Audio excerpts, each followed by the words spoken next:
অনেকেই প্রশ্ন করে অটোক্যাডে কিভাবে পিডিএফ করে। আমরা কিন্তু খুব সহজে অটোক্যাডে পিডিএফ করতে পারি। পিডিএফ করার জন্য কন্ট্রোল পি দিবেন। এখান থেকে অবশ্যই পিডিএফটা সিলেক্ট করতে হবে। তো আমরা পিডিএফ যেটা আছে সেটাই সিলেক্ট করব। সিলেক্ট করার পর এখান থেকে আপনি চাইলে পেপার সাইজটাও দিতে পারেন। আমরা এখান থেকে প্লটে থেকে আমরা উইন্ডোতে ক্লিক করব। ক্লিক করার পর যতটুকু পিডিএফ করতে চাচ্ছেন জাস্ট ক্লিক করবেন। First point click, second point click, অবশ্যই সেন্টারে ক্লিক করতে হবে। যেহেতু ড্রয়িংটা এটা পিডিএফটা সেন্টারে আসবে, সেন্টারে ক্লিক করব। তারপর এখানে দুইটা অপশন আছে। আপনার এখানে অপশনটা নাও আসতে পারে, এরকম অপশন নাও থাকতে পারে। পোর্ট্রেট ল্যান্ডস্কেপ, আমরা মোর অপশনে ক্লিক করব। এখানে দুইটা অপশন আছে, একটা পোর্ট্রেট, একটা ল্যান্ডস্কেপ। আপনার কাজের জন্য যেটা প্রয়োজন হবে সেটাই ক্লিক করবেন। আমার যদি ল্যান্ডস্কেপ প্রয়োজন হচ্ছে ল্যান্ডস্কেপে ক্লিক করব।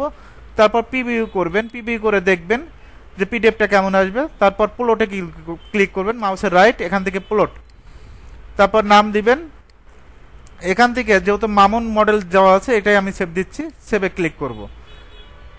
সেভে ক্লিক করার পর দেখবেন যে এখানে প্রসেস হবে। অলরেডি কিন্তু এটা পিডিএফ হয়ে গেছে। কি নামে পিডিএফ হয়েছে?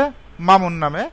আমরা এখান থেকে যদি দেখি মামুন প্লট, এই যে মামুন নামে আমরা পিডিএফটা অলরেডি দেখতে পাচ্ছি। আমরা ডাবল ক্লিক করব, দেখেন অলরেডি কিন্তু পিডিএফটা শো করছে।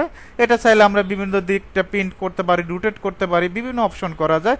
এভাবে চাইলে খুব সহজে আপনি পিডিএফ এর কাজগুলো করতে পারবেন।